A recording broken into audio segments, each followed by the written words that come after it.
Once upon a time, there were two groups, the birds and the pigs. They lived peacefully until one day when the pigs started to cut down the trees that the birds lived in.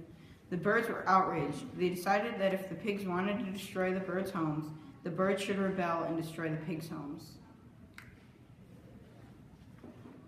All finished with my slingshot. Now it's time to attack. Whoosh! It's a bird! It's a plane! No, it's an angry bird!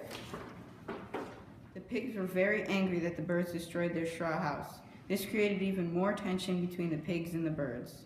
We should make more wooden houses so the birds can't attack us again. 1 week later, the birds saw that the pigs built a wooden house. The birds decided to attack again. I love my new house. Whoosh!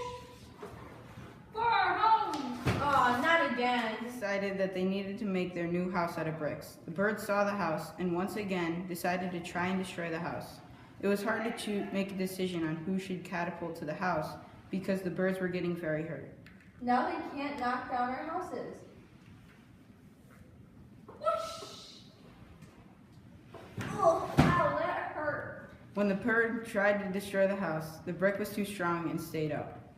The birds are injured and the pigs' houses were destroyed. This needs to stop. We'll stop cutting down your trees if you stop attacking us. The pigs and the birds lived happily ever after again.